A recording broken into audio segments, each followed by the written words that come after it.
5,000 feet. Bloody hell, fire. So, what is the sound barrier? Sound is just the air vibrating. That's why there's no sound in space, and no one can hear you scream. There's no air. This is our typhoon travelling subsonically, slower than the speed of sound. The vibrating air is being pushed ahead of the plane, like the bow wave on a boat.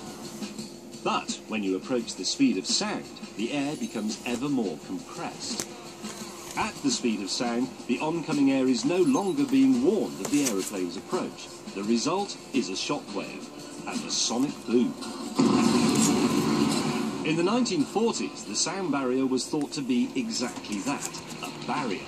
As propeller-driven aeroplanes like the Spitfire neared the speed of sound and died, the compression of the air shredded propellers and caused controls to lock up. A lot of people just flew straight into the deck. But on October the 14th, 1947, American test pilot Charles Chuck Yeager finally broke the sound barrier at the controls of the Bell X-1. There was no sound barrier, and today, going supersonic is all the rage. Just to show what a piece of cake this sound barrier is, well, if you've got a £65 million frontline fighter aircraft, we'll do it now, just outside Morecambe. In fact, we've done it. We're just approaching Mach 1.1. I didn't even notice it. That is an aeroplane ahead of its sound. Oh, there it is slowing down. Jeez. Subsonic. And there we are. A mere dawdle. Thank you, Skipper. Now, before you all start tweeting, no, I'm not going to just take Action Man up in the cockpit with me. That would be cheating.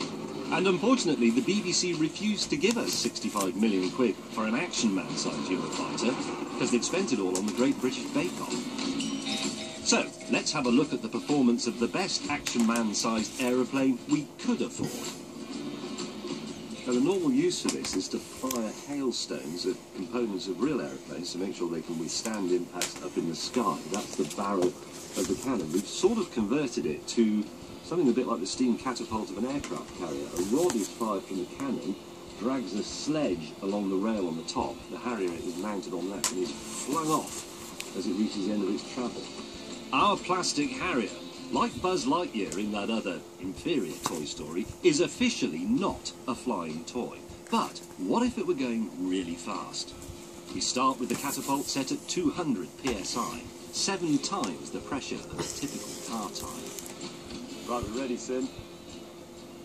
Firing in 3, 2, 1. Jeez. Not so good. As I said, not a flying toy. It is possible that we're slightly overcomplicating this. Who'd have thought it, eh? But a miniature aeroplane capable of supersonic speeds but still able to come into a slow, controlled landing somewhere near where we're standing. That's quite a tall order. We make things like bridges and very slow motorcycles out of Meccano. That sort of stuff. We need something a bit simpler.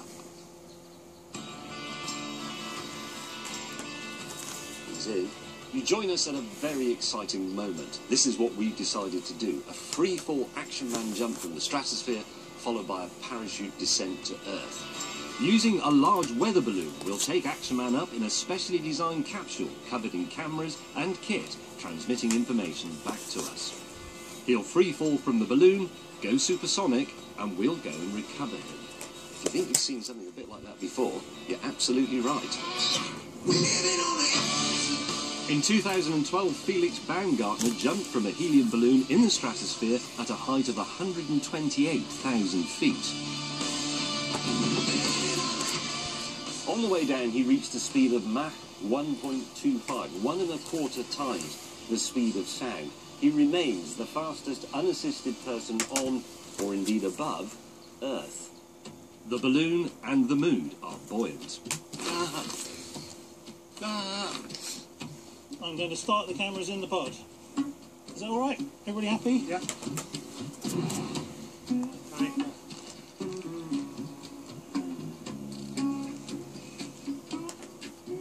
Ow, ow, ow. Very easy, yeah. I'll say go, yeah. Our attempt is a sort of 1/6 scale version of the famous Vanguard jumps because... With hindsight, that was all I really needed to say.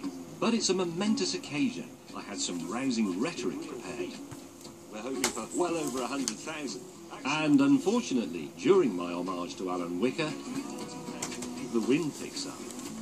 Action Man is also going to free fall, and if this goes according to plan, he will parachute into an enormous welcome, a ticker tape parade through a model village somewhere, and a permanent place in the display cabinet of toy fame. Are we ready? I've got to go. Go!